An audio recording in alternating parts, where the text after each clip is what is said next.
Welcome back mga kabayan. Nagbabalik po muli ang inyong lingkod upang magbigay sa inyo ng mga bago at nagbabagang mga balita. Tila ba naging mainit na usapin umano sa mundo ng social media itong si Atty. Acosta na tila ba nag-init ang ulo dito kay idolo niyong Raffy Tulfo dahil nga umano sa kanya pagmura sa isang PAW lawyer na tila ba umano tinawag na bobo.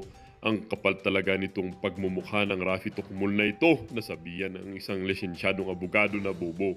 Hoy Tukmol, ano ba ang tinapos mo? Bakit apakakapal ng mukha mo? Hindi porkit nasa Senado ka, matalino ka or magaling ka. Hindi ka matalino kasi wala kang titulong bilang abogado at hindi ka nakapasa sa bar exam or hindi ka man lang nakapag-take ng isang exam bilang or sa bilang maging abogado. Hindi ka matalino kasi wala kang titulong bilang abogado at wala ka namang pinag-aralan. Isang commentator sabihan na bobo ang isang abogado. Ikaw na talagang pinakatukmol na nakilala namin sa balat ng lupa or sa balat ng earth. Issue ni Tukmol sa PCSO lantanan na. Kumpirmado nang sa buwatan nitong Tukmol na ito at ang ahensyang PCO, pati na rin si Secretary Robles. Tila ba nabulabog ang kamera sa nalamang balitang ito, kaya naman umano ay umaksyon na sila upang imbestigahan ang pangyayaring ito at upang maligwak na rin sa posisyon itong Tukmol na ito at sakit ng Senado na ito. Hindi nga rin naiwasan ng ating mga netizen na magbigay ng kanilang mga hinaing. Sabi nga nila, feeling ni Tulfo siya na ang pinakamatalino, matapang.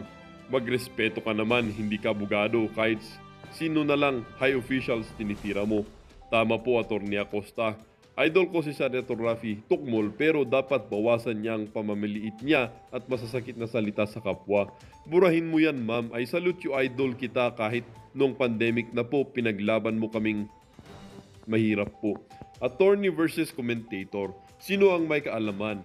10 years at well experience ang attorney while commentator is 4 to 5 years ang pinag-aralan at iba dyan hindi nag-aral. Ay nako, Tulfo, tuplok. Oo nga, napansin po namin ang ginagawa niya, ang hiling magpahiya ng tao kahit sino ka man, kay general o secretary ka o abogado o kaya billionaire ka. Ipapahiya niya, paano na siya ang pangulo natin? Nako, di mas marami siyang ipapahiya sa buong mundo. Well, para nga sa buong impormasyon ay panoorin ang buong video. At kung bago ka pa lamang sa aking channel, huwag kakalimutang mag-subscribe, pindutin ang notification bell at piliin ang all upang laging maging updated sa mga bago at nagbabagang mga balita. At sa mga solid viewers naman natin dyan, maraming salamat po sa patuloy na pagtangkilik sa ating channel. Tuloy-tuloy lang po ang laban para sa katotohanan at para na rin sa